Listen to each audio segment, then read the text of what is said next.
Shri Bhuvi properties private limited వారి 7 hills future city ఇప్పుడు మన సాగర్ హైవేలో నమ్మకానికి అమ్మలాంటిది మన భూవి ప్రాపర్టీస్. కేంద్ర హోంశాఖ సహాయక మంత్రి మన బండి సంజయ్ కుమారుడైనటువంటి బండి భగీరథ్ పైన దాదాపుగా 6 రోజుల క్రితం పేట్ బషీరాబాద్ పోలీస్ స్టేషన్లో ఫోక్సో కేసు కింద ఆయన మీద ఎఫ్ఐఆర్ అనేది బుక్ అయింది. సామాన్యులు అయితే 24 గంటలు అరెస్ట్ చేయడం జరుగుతుంది. ఒక హోంశాఖ సహాయక మంత్రి కొడుకు అయితే 6 రోజుల పాటు కాలయాపన చేస్తుందా తెలంగాణ రాష్ట్ర గవర్నమెంట్ అని చెప్పేసి కూడా పెద్ద ఎత్తున నినాదాలు అనేవి వారం రోజుల నుంచి కొనసాగుతూనే ఉన్నాయి. దీనికి సంబంధించి మహిళా నాయకులు కావచ్చు, కొన్ని స్టూడెంట్ లీడర్లు కావచ్చు, దీనికి సంబంధించి అలాగే ఈరోజు కూడా ఏఐవైఎఫ్ నాయకులు కూడా నల్ల బ్యాడ్జీలను కట్టుకొని నిరాహార దీక్ష అనేది కొనసాగించడం జరుగుతుంది. అంటే దీనికి సంబంధించి ఎలాంటి న్యాయం జరగాలి, బాధితులకు ఏం జరిగితే న్యాయం జరుగుతుంది అనేది కూడా వీళ్ళు నిరాహార దీక్ష చేస్తున్నారు. వీళ్ళ డిమాండ్లు ప్రధానంగా ఏం కోరుతున్నారు కూడా వారి మాటల్లోనే అడిగి తెలుసుకుందాము. బ్రదర్, ఏంది నల్ల బ్యాడ్జీలు కట్టుకున్నారు, ఈ రోజు కూడా 6 రోజులు అనేది గడుస్తూ ఉంది, అంటే ఏంది అసలు మీ డిమాండ్ అనేది ఏ విధంగా ఉంది? అసలు ఈరోజు మేము ఈ నల్ల రిబ్బన్లు కట్టుకొని ప్రధానంగా నిరసన ధర్నా చేయడానికి ప్రధాన కారణము, మన దేశంలో రాజ్యాంగ వ్యవస్థ ఉంది, చట్టం ఉంది. సో వీటన్నింటినీ కూడా నిర్లక్ష్యం చేస్తూ తాత్సారం చేస్తూ కేంద్ర హోంశాఖ సహాయ మంత్రిగా ఉన్నటువంటి బండి సంజయ్ పుత్రరత్నమైనటువంటి బండి భగీరథ ఒక 17 ఏళ్ల మైనర్ బాలిక పైన అత్యాచార ఘటనలో పోక్సో కేసు నమోదయ్యి ఎఫ్ఐఆర్ నమోదయ్యి ఆరోపణలు ఎదుర్కొంటున్నటువంటి ఆ నిందితుడిని వారం రోజులు గడుస్తున్నా అరెస్టు చేయకుండా కాలయాపన చేస్తున్నటువంటి ఈ తెలంగాణలో ఉన్నటువంటి కాంగ్రెస్ ప్రజాప్రభుత్వ తీరును నిరసిస్తూ, అదేవిధంగా కేంద్రంలో ఉన్నటువంటి నరేంద్ర మోడీ ప్రభుత్వంలో యూనియన్ మంత్రిగా కొనసాగుతున్నటువంటి బండి సంజయ్ను నైతిక బాధ్యత వహిస్తూ అరెస్టు చేయకుండా లేకుంటే ఆయన బర్తరఫ్ చేయకుండా కాలయాపన చేయడాన్ని మేము ఆల్ ఇండియా యూత్ ఫెడరేషన్గా ఖండిస్తూ ఉన్నాం. ఎందుకంటే వాస్తవంగా ఈ దేశంలో ఒక సామాన్యుడు ఫోక్సో చట్టంలో ఒకవేళ ఆయన తప్పు చేసి ఉన్నట్లయితే 24 గంటల్లో పోలీస్ వ్యవస్థ, ప్రభుత్వము, యంత్రాంగము అంతా కూడా ఆయన పట్టుకొచ్చి ఈరోజు మీడియా ముందు ప్రవేశపెట్టి ఆయన చట్టం ప్రకారము జైల్లో పెట్టేటటువంటి ఆ ఆస్కారం ఉంది. కానీ అదే తప్పు చేసినటువంటి ఒక బడా రాజకీయ నేత సంబంధించినటువంటి పుత్రరత్నం చేస్తే కనీసం వారం రోజులు గడుస్తున్నా కనీసం కాలయాపన చేయడం అంటేనే ఈరోజు మన దేశంలో రాజ్యాంగం నడుస్తుందా లేదా అని చెప్పుకోవడానికి ఒక ప్రధాన నిరసనగా మనం అర్థం చేసుకోవాలి. ఎందుకంటే ఒక 17 ఏళ్ల మైనర్ బాలిక మా పాపన పూర్తిగా అత్యాచారం చేశారని చెప్పి సదరు తల్లి పేట్ బషీర్పేట్ సంబంధించిన పోలీస్ స్టేషన్లో ఫిర్యాదు చేస్తే 6 రోజులుగా నిందితులు దొరకట్లేం లేదా, పట్టించుకోవడానికి ఆస్కారం లేదా? ఇదంతా కూడా ఒక బూటకపు నాటకీయ రాజకీయ చతురంగంలో ఈరోజు సామాన్యుల్ని బలి చేయడం అనేది మేము ఏవేగా అభివర్ణిస్తున్నాము, ఆరోపిస్తున్నాం. నిజంగా ఈరోజు స్వతంత్రంగా వివరించాల్సినటువంటి ఒక ముద్దాయి, ఒక నిందితుడు ఈరోజు తప్పు చేసినా చేయకున్నా చట్టం ముందు సమానంగా ఉండాల్సినటువంటి ఆ నిందితుడు 6 రోజులుగా కాలయాపన చేస్తూ అక్కడ పూర్తిగా తిరుగుతున్నాడు అంటే ఈరోజు దీన్ని ఏ రకంగా అర్థం చేసుకోవాలి? అందుకే ఈరోజు గౌరవ న్యాయస్థానం ముందు కూడా నిందితుడు ఎవరైతే బండి భగీరథ ఈరోజు కోర్టును కూడా మధ్యంతర బెయిల్ తీసుకోవడానికి ఆయన అప్లై చేసుకున్నాడు. ఈరోజు గౌరవ న్యాయస్థానాన్ని కూడా మేము ఏ విధంగా విజ్ఞప్తి చేస్తున్నాం, డిమాండ్ చేస్తున్నాం. ఈరోజు సామాన్యులకు ఏ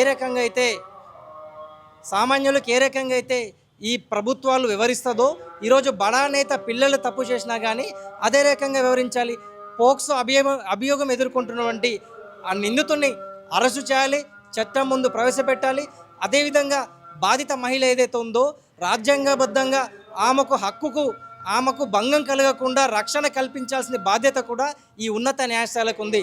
అందుకే ఈరోజు గౌరవ న్యాయస్థానాన్ని కూడా మేము కోరడం ఏంటంటే ఈ కేసు చాలా సున్నితమైనటువంటి కేసు కాబట్టి దేశ చరిత్రలోనే ఒక ఫోక్సో అంటే దాదాపు ఒక తప్పు అభియోగం ఎదుర్కొన్నటువంటి నిందితులు ఎవరైనా కానీ చట్టానికి ముందు ఖచ్చితంగా అతీతులు కాదు అనే విధంగా ఈ కేసు సంబంధించి ఈరోజు మధ్యంతరం ఒకవేళ బెయిల్ ఇచ్చినా కానీ ఇది నిర్దోషి అని కాదు మాత్రం అనే అంశాన్ని కోర్టు కానీ లేకపోతే ప్రజాస్వామ్య వ్యవస్థలు కానీ పట్టించుకోవాల్సిన అవసరం ఉందని చెప్పి మేము ఏవిగా అభిప్రాయిస్తున్నాం. అందుకే ఈరోజు రాష్ట్ర ప్రభుత్వం కూడా ఈ నిందితుని పట్టుకోవడానికి ఈ కేసులో ఉన్నటువంటి పురోగతిని పెంపొంచడానికి సిట్ వేశారు. సిట్ యొక్క ఉద్దేశం ఏంది అని గతంలో కూడా పలు కేసుల్లో సిట్లు వేశారు. ఏ ఒక్క సిట్ అయినా కానీ వాస్తవిక దర్యాప్తు రిపోర్టును ఇప్పటివరకైనా కానీ ప్రజల ముందు ఉంచిందా? కాబట్టి ఈ కేసులో కూడా సిట్ అనేది కేవలం షిట్ అనే విధంగా, షిట్ అంటే కనీసం కూడా ఈ సమాజంలో జరిగే ఒక తప్పుడు అభియోగాలు ఉన్నటువంటి వాస్తవ విషయాలను కూడా సమాజానికి చెప్పేటటువంటి ఉద్దేశం కాదు. కాబట్టి ఈ సిట్టుని తెలంగాణ ప్రజలు షిట్గా అభివర్ణిస్తారు. ఖచ్చితంగా రేవంత్ రెడ్డి ఖచ్చితంగా తెలంగాణ ప్రజలకు సమాధానం చెప్పాలి. ఎందుకంటే ఆయన ఈ రాష్ట్రానికి ముఖ్యమంత్రిగా ఉన్నాడు, హోంమంత్రిగా ఉన్నాడు, విద్యాశాఖ మంత్రిగా ఉన్నాడు. కనీసం హోంమంత్రిగా ఉండి కూడా ఈ రాష్ట్రంలో శాంతి భద్రతలు అంటే ఒక తప్పు చేసినటువంటి ఒకరిని బయట తీసుకొచ్చి కనీసం వాడిని చట్టం ముందు ప్రవేశపెట్టలేనంత అంత నీచంగా ఉన్నాడా? కాబట్టి ఈ బండి భగీరథ తప్పు చేశాడనేది స్పష్టంగా అర్థమవుతుంది.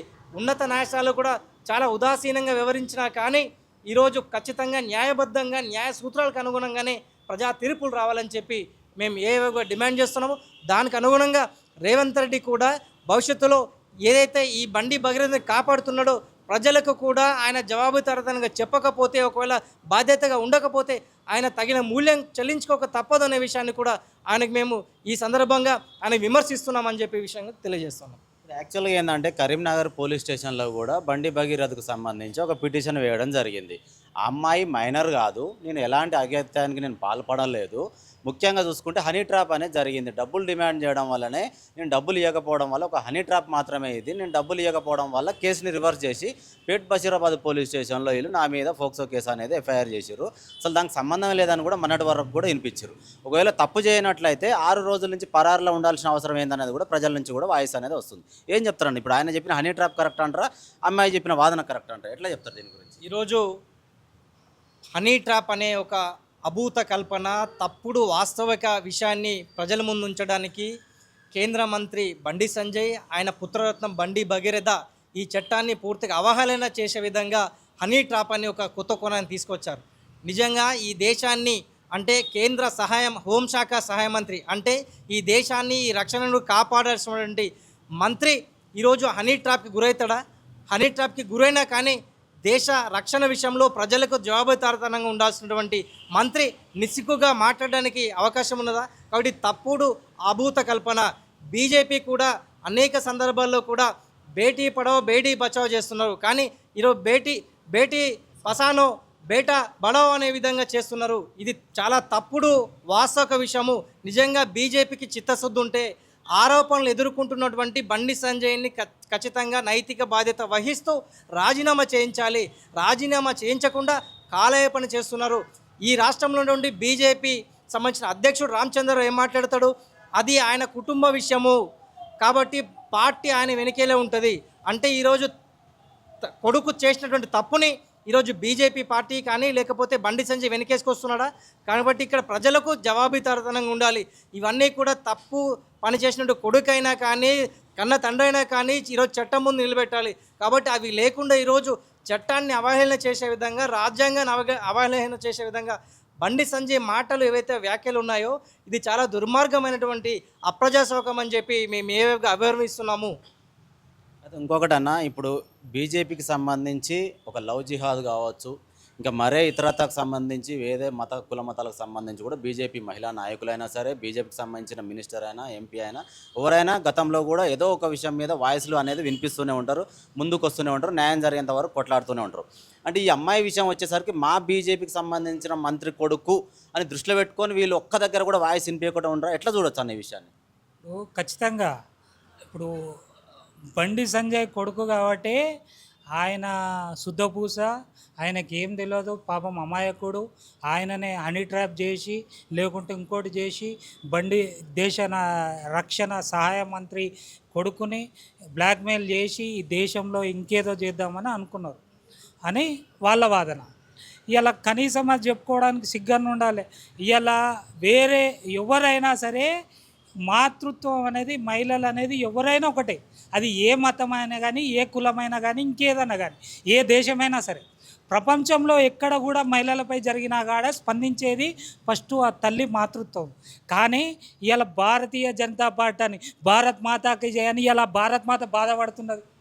ఎందుకనంటే ఆ భారత మాత పేరు చెప్పుకొని రాజకీయం చేసేటోళ్ళు ఇవాళ మీరు మహిళలు అయి ఉండి మీ పార్టీలోనే కొంతమంది రేపులు, దౌర్జన్యాలు, అకృత్యాలు చేస్తూ ఉంటుంటే మీరు స్పందించకపోవడం ఆ మాతృత్వం కూడా సిగ్గుపడుతుంది అనేది మేము భావిస్తున్నాం.